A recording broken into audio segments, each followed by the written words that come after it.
Oke, Assalamualaikum warahmatullahi wabarakatuh. Sampai ketemu lagi di mata kuliah yang ke-10, pertemuan 10, mata kuliah kewirausahaan dan inovasi. Kemarin kita sudah bahas terkait dengan metode marketing atau metode salesmanship, yaitu sales magic. Nah, sekarang kita akan bahas mengenai setelah kita tahu bagaimana menjualkannya, kita harus tahu juga bagaimana sih membangun perusahaan itu, aspek legalitas itu seperti apa. Oke, kita akan langsung ke presentasi. Jadi legal perusahaan yang kita bangun itu secara umum banyak di berbentuk PT. PT ini sangat banyak juga digunakan oleh perusahaan, baik perusahaan kecil, menengah ataupun besar. Nah, bedanya dengan yang lain, kalau PT ini adalah berbentuk badan hukum. Jadi dalam artinya perlakuannya seperti kita bisa memperlakukan dia menjadi sebuah badan berhukum, di mana kita bisa kalau ada masalah kita tuntutnya ke perusahaan, jadi bukan ke pribadi. Jadi kita membedakan masalah urusan perusahaan dengan urusan pribadi. Nah, di dalam PT ini menurut Undang-Undang Nomor 40 tentang perseroan terbatas, minimal jumlah pendiri itu ada 2 orang. Jadi bisa komisaris 1 dan direksi 1. Nah, pendirinya harus warga negara Indonesia. Jadi kalaupun ada orang asing, itu harus diwakilkan oleh orang Indonesia. Jadi kalau betul-betul dia, kecuali kalau warga negara asing itu sudah menjadi warga negara Indonesia, makanya kita harus membuat kalau dia mau berusaha di Indonesia, dia atas nama orang Indonesia akan perwakilan, atau dia memang PMA. Kalau mau ada nama orang asing, itu berarti kategorinya sebagai perusahaan penanaman modal asing. Nah, di dalam pemakaian undang-undang itu disingkat namanya PT. Nah, PT ini harus berdiri di wilayah Republik Indonesia yang sesuai dengan peraturan pemerintah nomor 26 tahun 1998. Nah, modalnya itu minimal 50 juta. Jadi kalau ini bisa minimal 50 juta, yang store tunainya minimal 25% dari total yang dioperasionalkan atau dinyatakan atau statement, ya. Jadi kalau di dalam PT ini bisa melakukan kegiatan usaha di berbagai bidang. Tujuan perseroannya itu ada KLBI-nya, ada di situ, ada daftar-daftar nama perusahaan. Daftar bidang pekerjaannya harus jelas, minimal maksimum itu ada 5 bidang pekerjaan. Tetapi ada yang perusahaan PT non fasilitas meliputi kegiatan usaha, itu harus itu non fasilitas seperti perdagangan, pembangunan, kontraktor, pertambangan, percetakan dan sebagainya. Nah, ada yang PT fasilitas PMA. Nah, itu ada dengan adanya perusahaan yang berstatus penanaman modal asing, itu dapat ada fasilitas. Juga penanaman modal dalam negeri, BUMN atau BUMD, perbankan, keuangan, dan usaha khusus lainnya. Itu kayak bisa jadi ada perusahaan yang memang tidak boleh disandingkan dengan perusahaan-perusahaan lain. Jadi harus dia berdiri sendiri. Contoh forwarding, perusahaan pers, film, perekaman, itu harus khusus perusahaannya. Tidak boleh digabungkan dengan perdagangan, dengan yang lain. Radio swasta, radio siaran, radio pariwisata, perusahaan bongkar muat, ekspedisi, muatan kapal laut, ekspedisi, itu harus khusus dia. Nah, selain 2 orang anggota direksi, juga ada sebagai pemegang saham juga harus membuat atau mengangkat atau ada satu aturan disebutnya dengan RUPS. Jadi RUPS itu rapat umum pemegang saham itu bisa dilakukan setiap tahun ataupun untuk setiap misalnya per periode pimpinan, misalnya 5 tahun sesuai dengan undang dasar. Nah, kalau PT pengurusannya bisa cukup lama ya. Saya pengalaman untuk mengurus PT itu, jadi ada pengajuan dulu, nama perusahaan tuh harus tidak boleh sama di antara semua di seluruh daerah. Jadi terpusat datanya di Kementerian Hukum. Nanti PT itu di cross check betul nggak namanya ada yang sama, nggak, kalau nggak ada yang sama lolos bisa keluarkan. Dan anggaran dasarnya harus disahkan oleh Kementerian Hukum dan Hak Asasi Manusia. Nah, biayanya itu saya ngurus PT itu sekitar, kalau di daerah di Majalengka sekitar 5 jutaan, tapi tidak termasuk izin-izin yang lain. Hanya pengurusan akte, kemudian ada pajak, mengurusi pajak, dan lain sebagainya, itu yang diurus sama dia, nilai sekitar 5 jutaan. Tapi kalau buat CV ya murah, lebih murah lagi, 2,5 sampai 3 juta. Nah, sekarang ada jenis lain PT, selain PT itu juga CV. Nah, CV ini berbeda, statusnya bukan sebagai lembaga hukum, tapi sebagai bentuk usaha saja. Jadi usaha itu hanya CV, tetapi kalau pertanggungjawaban hukum tetap ada di pemilik perusahaan tersebut secara pribadi. Jadi kalau ada kebangkrutan itu nanti bisa diutak-atik terusin harta-harta kekayaan yang ada di si pemilik CV tersebut. Ya. Biasanya bentuk CV ini adalah dari perusahaan usaha kecil dan menengah. Ya, jadi sama minimal 2 pendirinya harus dari warga negara Indonesia.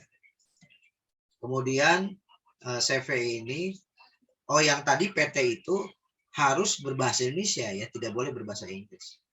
Jadi kalau CV juga sama, cuman bedanya dia masih boleh bersamaan atau kemiripan tidak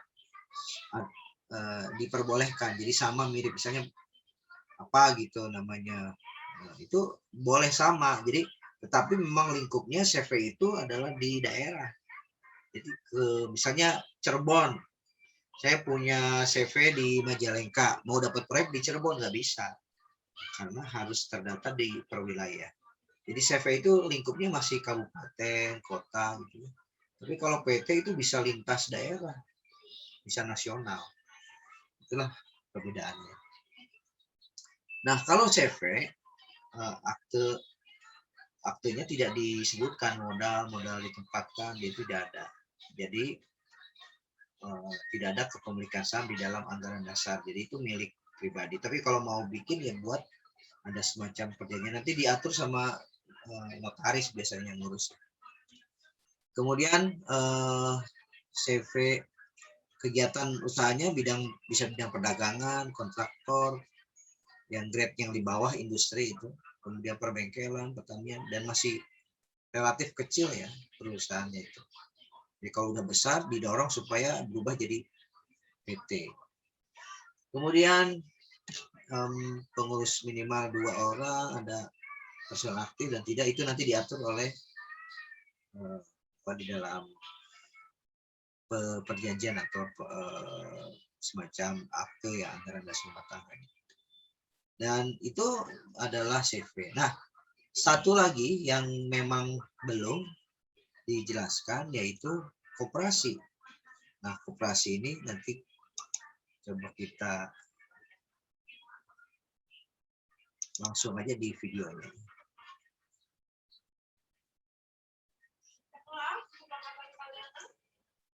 Kedengaran nggak? Kedengaran ya? Enggak, Pak. Ya, benar. Enggak, Pak. Enggak? Sorry.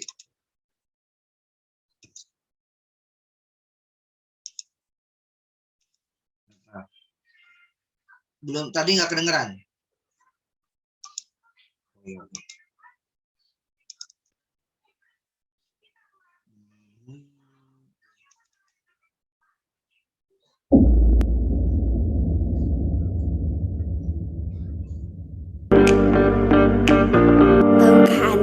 Apa itu koperasi?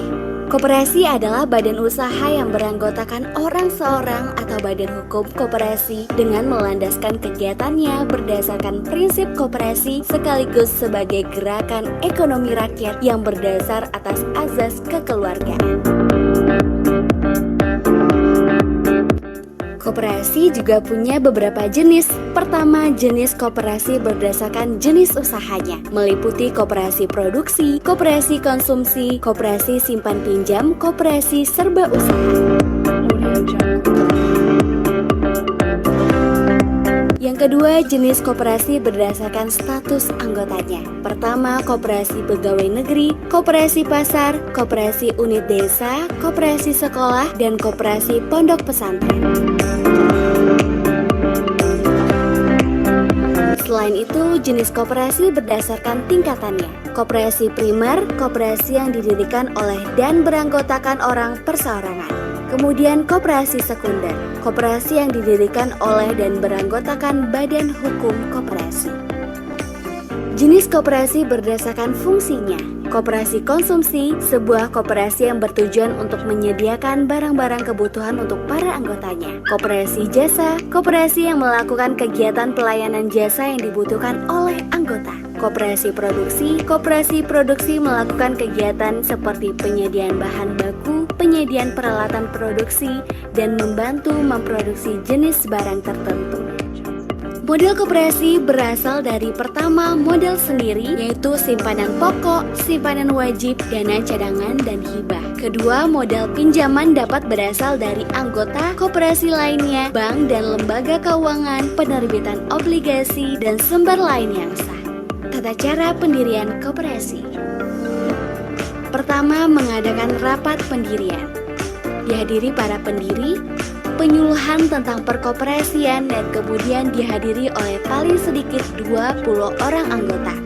Kemudian hal-hal yang dibahas saat rapat, yang pertama nama koperasi, pengurus koperasi, badan hukum, dan moto koperasi tersebut.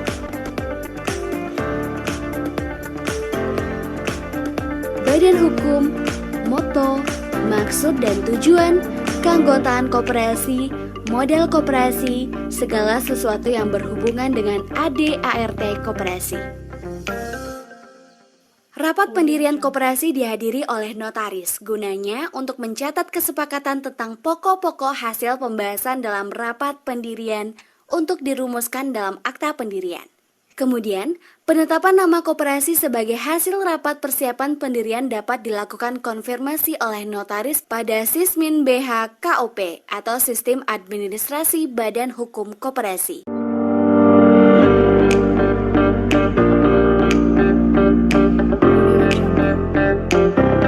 Syarat-syarat nama koperasi. Yang pertama, terdiri atas paling sedikit 3 kata setelah frasa koperasi.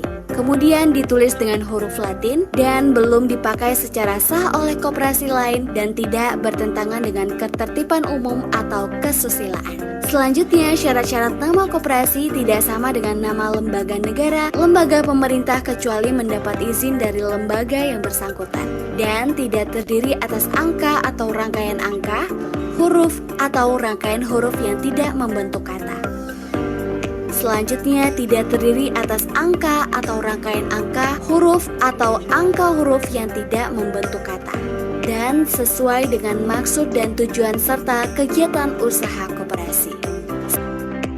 Selanjutnya, para pendiri atau kuasa pendiri mengajukan permintaan pengesahan akta pendirian koperasi secara tertulis dan atau secara elektronik kepada Menteri dengan melampirkan: pertama, 2 rangkap akta pendirian koperasi serta diantaranya bermaterai cukup.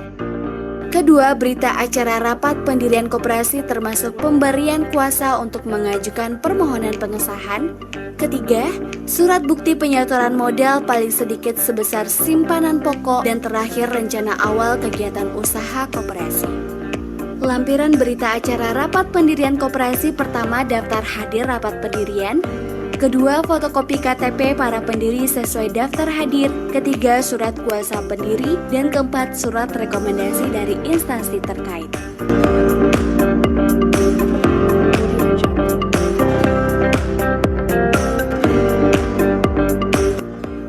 koperasi yang telah memperoleh persetujuan nama wajib mengajukan permohonan akta pendirian dalam waktu 30 hari.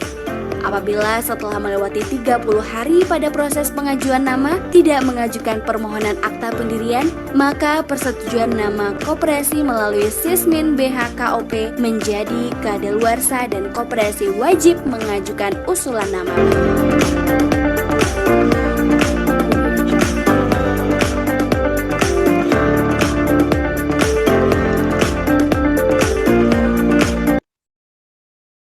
Oke.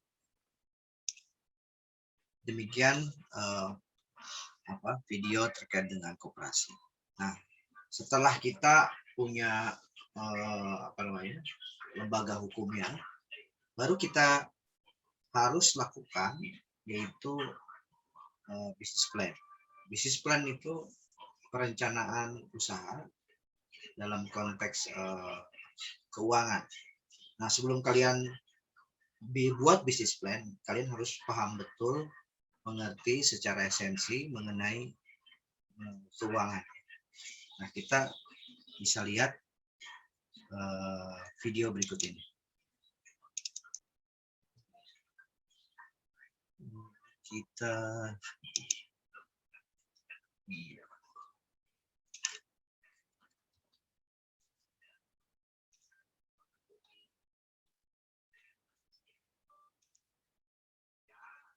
Laporan keuangan ini harus kemudian dianalisa. Analisa laporan keuangan sangat bermanfaat ketika kita akan membuat evaluasi bisnis kita. Kedengeran? Sehingga begitu kita tahu laporan keuangannya seperti apa, kita analisa, kita evaluasi bisnis kita, baru kita bisa melakukan perencanaan bagaimana strategi bisnis kita ke depan. Kita baru akan bisa tahu apakah saya harus belok ke kanan. Gerak-gerak, Pak.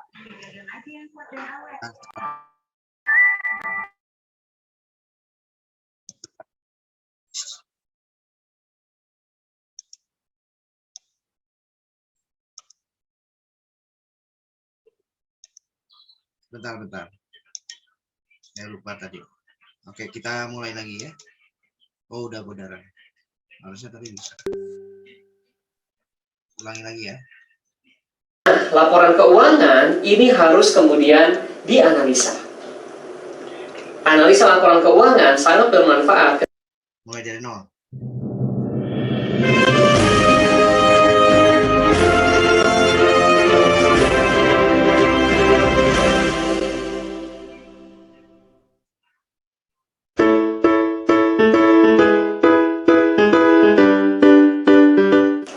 Assalamualaikum warahmatullahi wabarakatuh. Saya Ahmad Ghazali. Kita jumpa lagi. Jika bisnis adalah seperti mengendarai kendaraan, maka sebaik-baik kita sebagai driver, kita harus memperhatikan betul bagaimana informasi yang tersedia di dashboardnya supaya kita tidak melebihi kecepatan, supaya kita tahu betul bagaimana posisi kendaraan yang aman, kemudian apakah bensinnya cukup, apakah semua indikator menyatakan kita bisa berjalan dengan baik, dan seterusnya.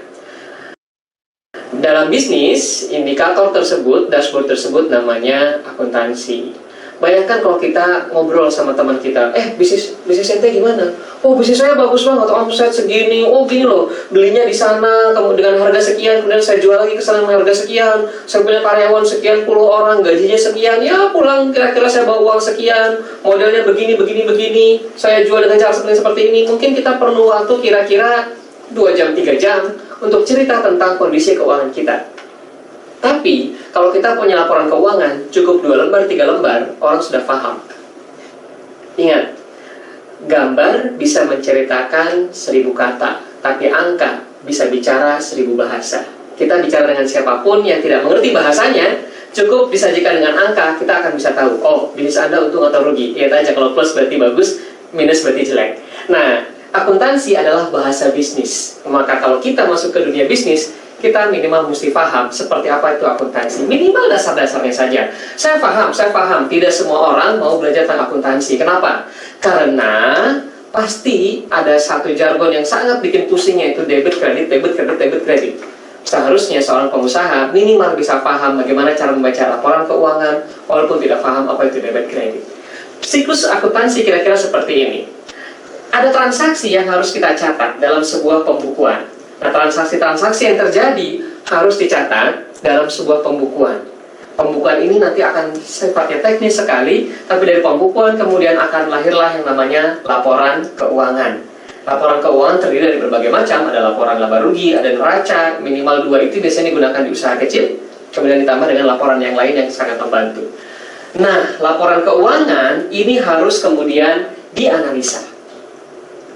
Analisa laporan keuangan sangat bermanfaat ketika kita akan membuat evaluasi bisnis kita. Sehingga begitu kita tahu laporan keuangannya seperti apa, kita analisa, kita evaluasi bisnis kita, baru kita bisa melakukan perencanaan bagaimana strategi bisnis kita ke depan. Kita baru akan bisa tahu apakah saya harus belok ke kanan, ke kiri, atau berjalan lurus kalau kita sudah tahu persis posisi kita ada di mana sekarang. Kita baru bisa membuat strategi bisnis kita ke depan kalau kita sudah tahu seperti apa kondisi bisnis kita sekarang. Maka tidak mungkin kita membuat strategi bisnis kalau kita belum mengevaluasi bisnis kita yang kemarin. Dan tidak mungkin kita bisa lakukan evaluasi kalau tidak ada analisa, kalau tidak ada laporan. Itulah pentingnya namanya akuntansi atau pembukuan. Ini memang bagian yang sangat memusingkan, bagian yang jelimet, tapi yang paling asik adalah bagian yang bawah. Maka kita bagi dua.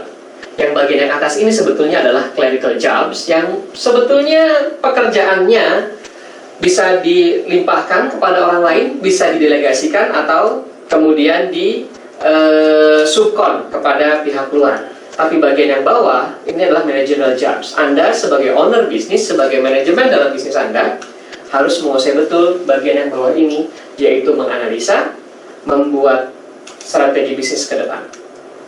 Di bagian yang atas, bisa kemudian didelegasikan kepada karyawan, atau di-outsource kepada konsultan. Tapi masalahnya untuk usaha kecil, Anda selain sebagai owner, juga merangkap direksi, juga sekaligus sebagai sales, marketing, bagian produksi, kadang-kadang juga merangkap sebagai OB, satpam, dan semuanya dipegang sendiri. Kalau memang seperti itu, mau nggak mau Anda harus paham dulu yang namanya accounting. Pun Anda sudah punya karyawan, ada baiknya kita juga paham proses yang di atas, supaya ketika menerima laporan keuangan, kita tahu betul apakah laporan itu sudah diproduksi dengan baik atau belum. Kita tidak akan bicara tentang laporan keuangan, bagaimana cara membuatnya secara lebih detail di episode ini, tapi kita akan bicara tentang laporan keuangan. Apa sih laporan keuangan yang paling utama? Yang paling utama yang diperlukan adalah yang pertama, laporan laba rugi. Laporan ini mengindikasikan seberapa besar sih laba kita, keuntungan kita dalam satu periode waktu tertentu. Laba rugi sederhana sekali, sederhananya adalah dia akan memberikan kita informasi berapakah omset saya. Omset adalah jumlah penjualan bersih. Saya ulangi, omset adalah jumlah penjualan bersih. Artinya ada penjualan dikurangi mungkin dengan yang retur, maka penjualan bersih itulah omset kita. Mulai sekarang kita biasakan juga dengan istilah-istilah yang mungkin sering digunakan oleh para pengusaha. Omset adalah penjualan bersih. Jika angka penjualan kita dikurangi dengan harga pokok, maka itulah yang kita sebut dengan untung kotor, keuntungan kotor. Misalnya, saya menjual handphone ini seharga katakanlah 7 juta rupiah. Handphone ini saya dapatkan, saya beli di distributor dengan harga katakanlah 6.500.000 rupiah. Maka untung kotornya adalah 500.000 rupiah. Mungkin kita juga harus mulai biasakan untuk tidak lagi menggunakan istilah modal dengan cara yang salah. Ingat tadi, handphone berapa harganya? 7 juta. Saya beli dengan harga berapa? 6.500.000. Kadang-kadang orang awam bilang begini, handphone saya jual 7 juta, modalnya 6.500.000, saya untung 500.000. Apakah yang 6.500.000 namanya modal? Nah, mulai sekarang hindari kata-kata modal, tapi kita gunakan kata-kata harga pokok. Itu istilah yang lebih tepat. Karena kalau kita gunakan kata modal, mungkin kita akan rancu dengan modal awal dalam mendirikan usaha. Jadi mulai sekarang tegas ya, modal adalah modal awal ketika mendirikan usaha, itu namanya modal. Atau jumlah kepemilikan seorang owner dalam sebuah bisnis, itu namanya modal. Sedangkan uang yang kita keluarkan untuk mendapatkan barang dagangan, itu namanya adalah harga pokok. Oke, kembali di sini. omset dikurangi dengan harga pokok adalah untung kotor. Tentu keuntungan ini masih kotor. Saya jual handphone ini untungnya 500.000, tapi saya belum hitung berapa saya harus pasang iklan, berapa saya harus bayar keluar untuk transportasi, dan seterusnya. Itu yang namanya biaya operasional. Keuntungan kotor kita dikurangi dengan biaya operasional, itulah yang baru disebut dengan untung bersih. Nah, kadang-kadang bagi mereka yang tidak punya laporan keuangan, terutama laporan laba rugi, kadang-kadang menganggap, oh omset saya besar bulan ini, oh omset saya sekarang sedang tinggi-tingginya, saya boleh ngambil untung sebanyak-banyaknya, oh saya sedang banyak uang nih, ayo kita jalan-jalan, ayo kita beli mesin lagi, ayo kita beli mobil, ayo kita DP rumah, dan seterusnya. Tapi sudahkah dihitung berapa sih keuntungan bersih yang sesungguhnya? Kadang-kadang banyak yang kelewat. Ada perjalanan yang sangat jauh dari omset menuju profit. Profit itu untung bersih ya. Istilahnya profit bisa kita sebut juga sebagai untung bersih. Nah, tidak semua biaya itu adalah sifatnya cash. Dan tidak semua juga penjualan sifatnya cash. Oleh karena itu, ada juga laporan tambahan yang disebut dengan laporan arus kas. Tapi nanti kita akan bicara nanti di episode yang lain. Khusus episode ini kita akan bicara tentang laporan laba rugi secara mendasar dulu. Itu yang pertama. Ingat, laporan laba rugi adalah indikasi berapa besar sih keuntungan yang kita terima dalam satu periode tertentu. Bisa 1 bulan, 1 semester, atau 1 tahun. Saran saya sih, buatlah minimal 1 bulan sekali. Kalau itu terlalu berat, buat 2-3 bulan sekali. Minimal sekali 1 tahun Anda harus punya berapa sih laporan laba rugi Anda. Kenapa? Karena pertanggungjawaban kita satu, kepada owner. Tapi kan ownernya saya sendiri. Yes, Anda harus punya betul-betul menghargai diri Anda sendiri sebagai owner. Saya sebagai karyawan dari perusahaan saya sendiri, saya bertanggung jawab terhadap owner yang pada saat ini kebetulan saya sendiri. Tapi bisa jadi suatu kali nanti karyawan kita yang mengerjakan, tanggung jawab kepada saya sebagai owner. Bisa jadi saya sebagai manajemen di perusahaan ini harus tanggung jawab kepada owner yang tidak cuma 1 orang. Jadi biasakan untuk selalu membuat laporan setidaknya 1 tahun sekali. Dari sini juga pertanggungjawaban kita tentang zakat, tentang pajak, itu semua diambil dari laporan laba rugi. Atau juga mungkin ketika kita kerjasama dengan pihak lain dalam bentuk bagi hasil, juga basisnya dari laporan laba rugi. Jika laporan laba rugi ini tidak ada, maka Anda tidak bisa mempertanggungjawabkan bisnis Anda dalam satu periode tersebut. Yang kedua, dari laporan keuangan, yaitu neraca. Neraca ini menggambarkan keseimbangan antara hak dan kewajiban. Neraca rumusnya adalah harta sama dengan hutang tambah modal.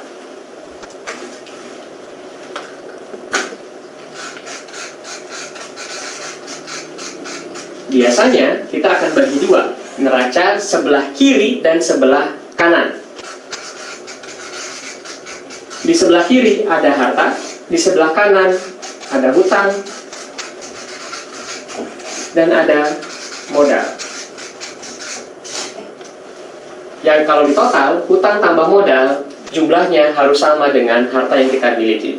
Misalnya, dalam satu periode tertentu kita sudah buat laporan laba rugi. Lalu, kita akan tahu berapa sih aset yang kita miliki dengan cara mungkin melakukan stock opnam atau dengan melalui proses pembukuan.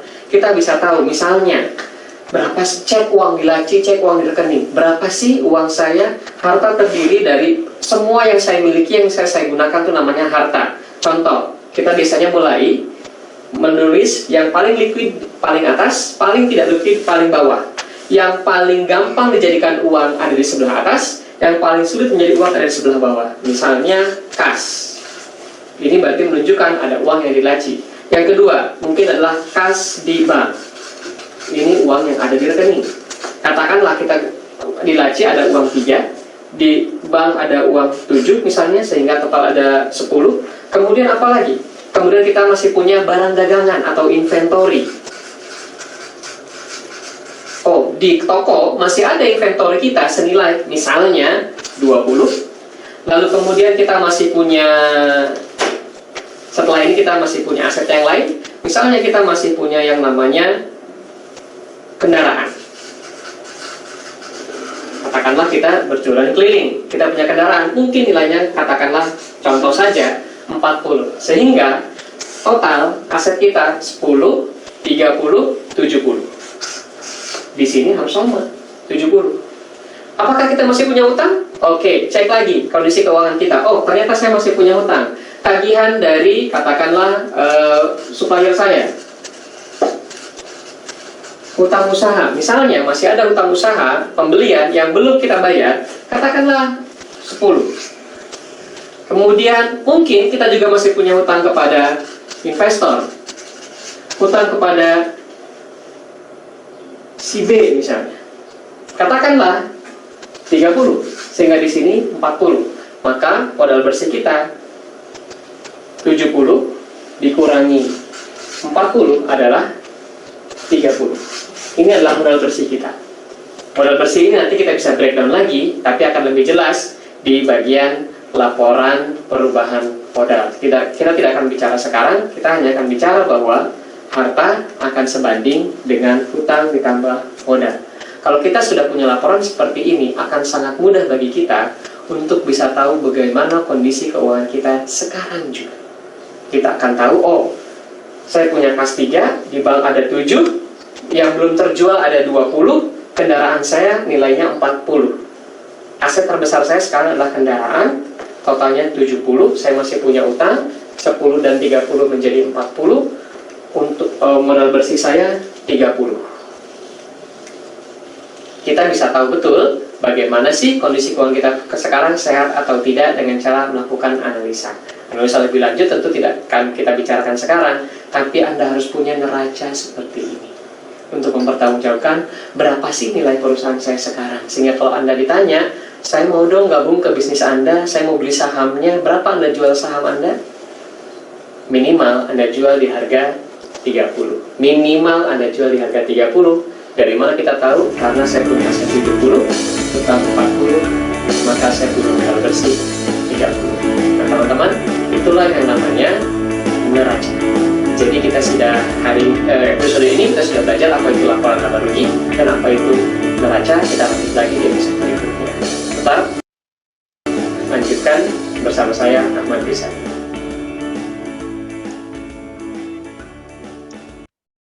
Oke.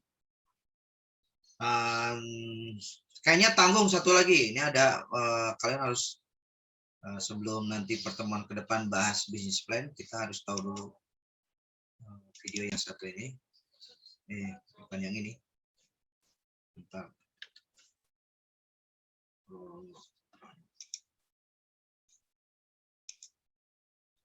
Nah. Cash flow.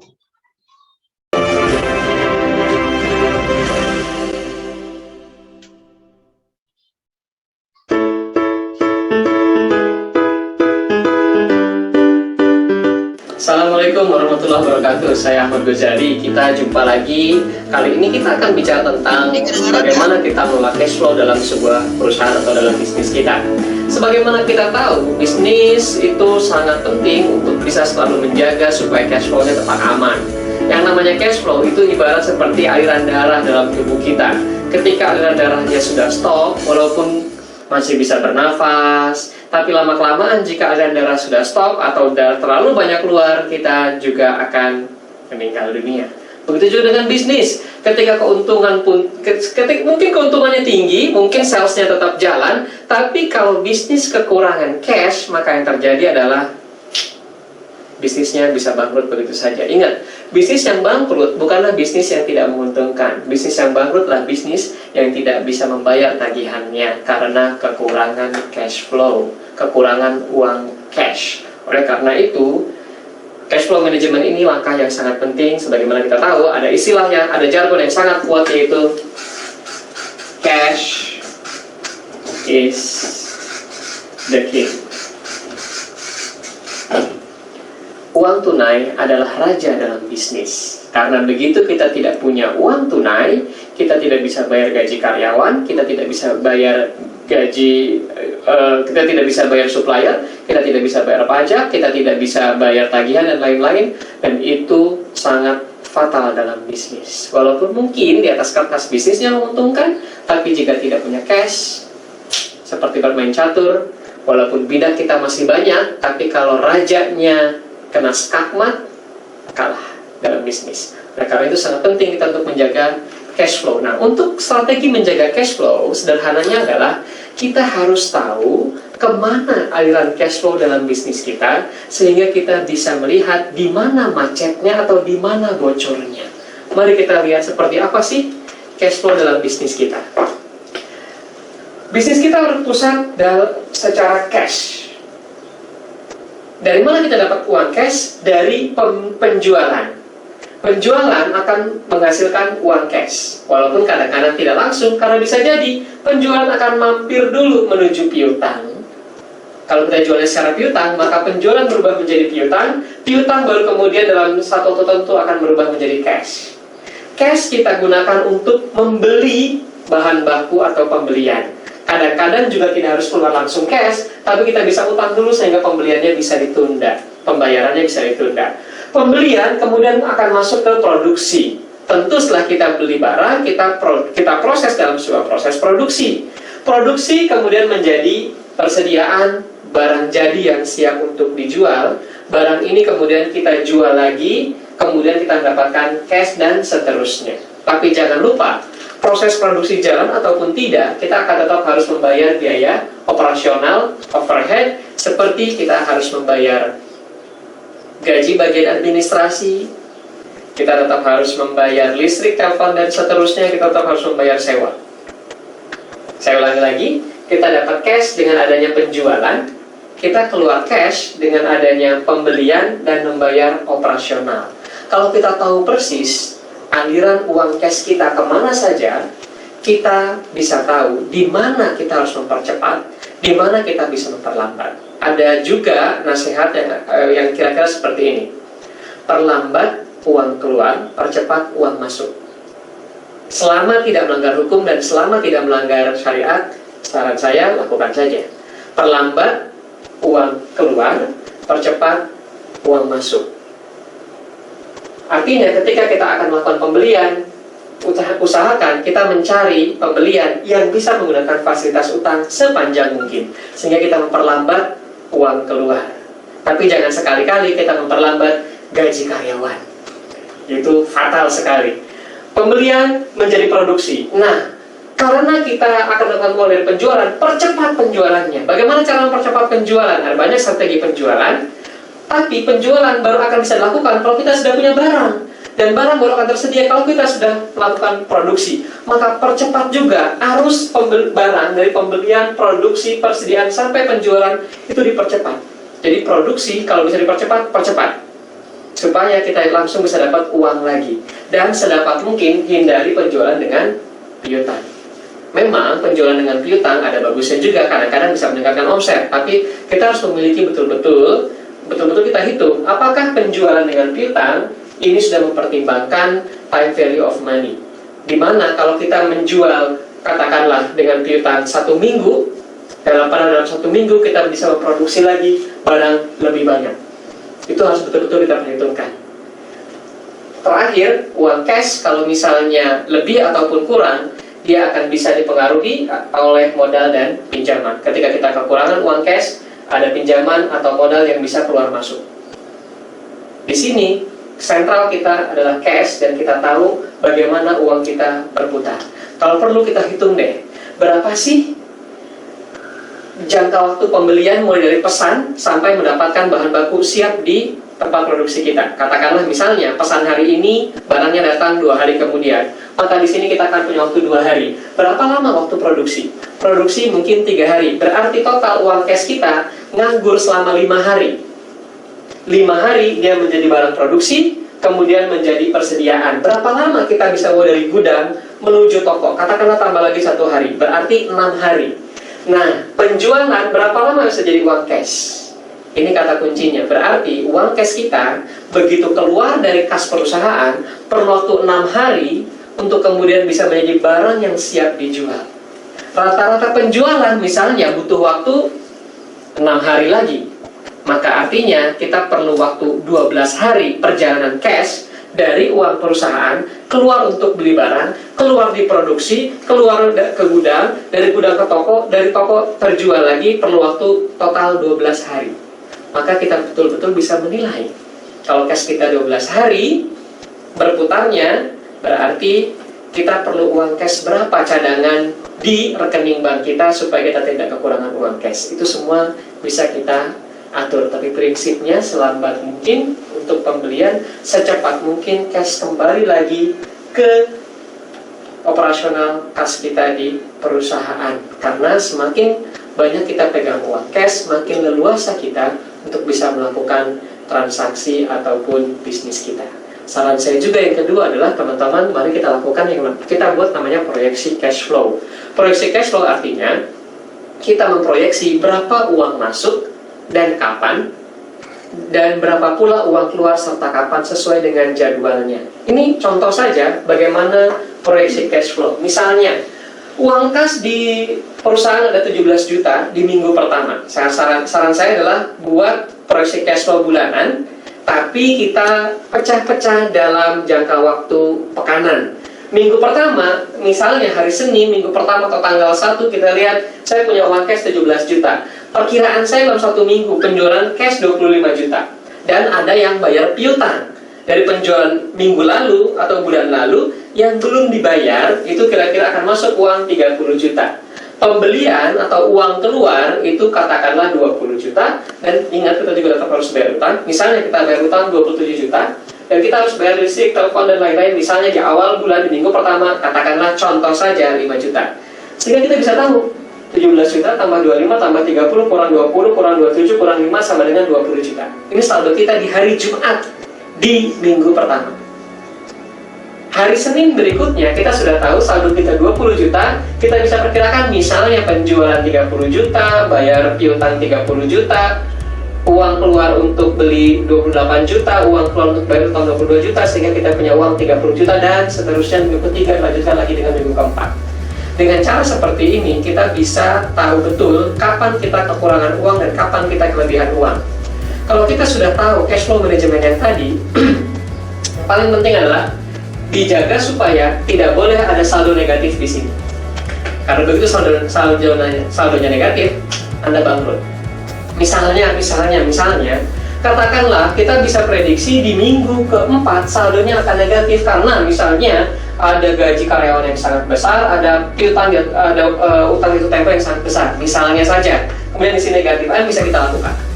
Setidaknya kita tahu sejak minggu pertama, kita tahu kita akan kekurangan uang cash di minggu keempat, sehingga kita bisa antisipasi 1 bulan sebelumnya. Bagaimana cara antisipasinya? Misalnya kita tarik supaya piutang masuk lebih banyak di minggu keempat. Bisa juga kita genjot sales di minggu keempat. Bisa juga. Atau kita sudah antisipasi, siapkan jalur utang yang untuk bisa dipakai di minggu keempat. Yang penting jangan sampai saldonya kemudian di sini menjadi negatif, karena cash is the key. Tidak punya cash, Anda bangkrut. Itu dulu dari saya sekarang. Assalamualaikum.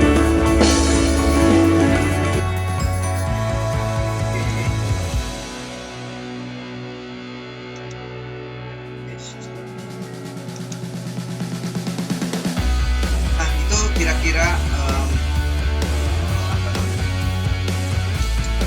materi kali ini sudah ada. Saya sudah kirim, sebenarnya ada 5 video, cuman wajib kalian cuma nonton yang 3-nya sebagai tambahan baik yang mungkin sebulan kalian bisa. Ada pertanyaan? Halo? Ada pertanyaan nggak? Nggak ada, Pak. Nggak ada. Ya ada Pak. Oke, kalau tidak ada, saya cukupkan sekian. Terima kasih. Assalamualaikum warahmatullahi wabarakatuh. Waalaikumsalam warahmatullahi Assalamualaikum warahmatullahi wabarakatuh.